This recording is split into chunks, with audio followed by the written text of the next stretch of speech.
Welcome to the REIS Commercial Real Estate Update for the Washington, D.C. Metro Office sector for Q1 2016.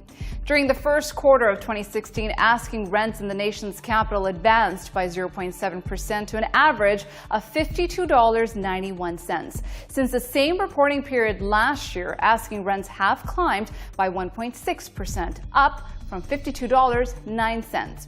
Since the beginning of Q2 2006, the district as a whole has recorded an annual average increase of 2.7%.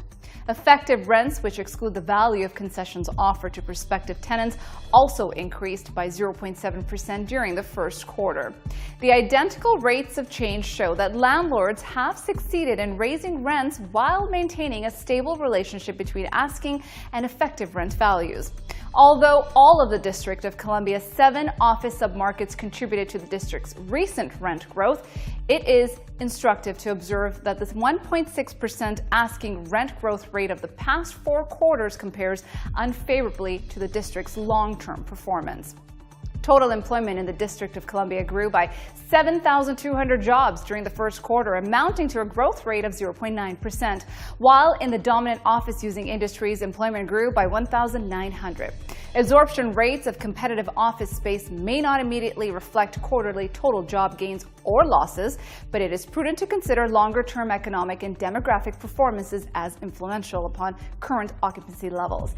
Since the beginning of Q2 2006, the average growth rate for office-using employment in the District of Columbia has been 0.7% per year, representing the average annual addition of 2,400 jobs.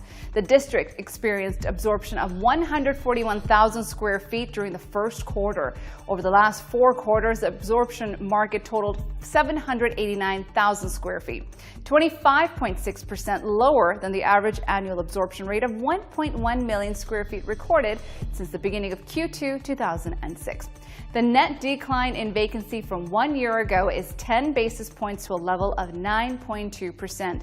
In a long-term context, the first quarter vacancy rate is 0.4 percentage points higher than the 8.8% average recorded since the beginning of Q2 2006. Please visit REIS.com for more information.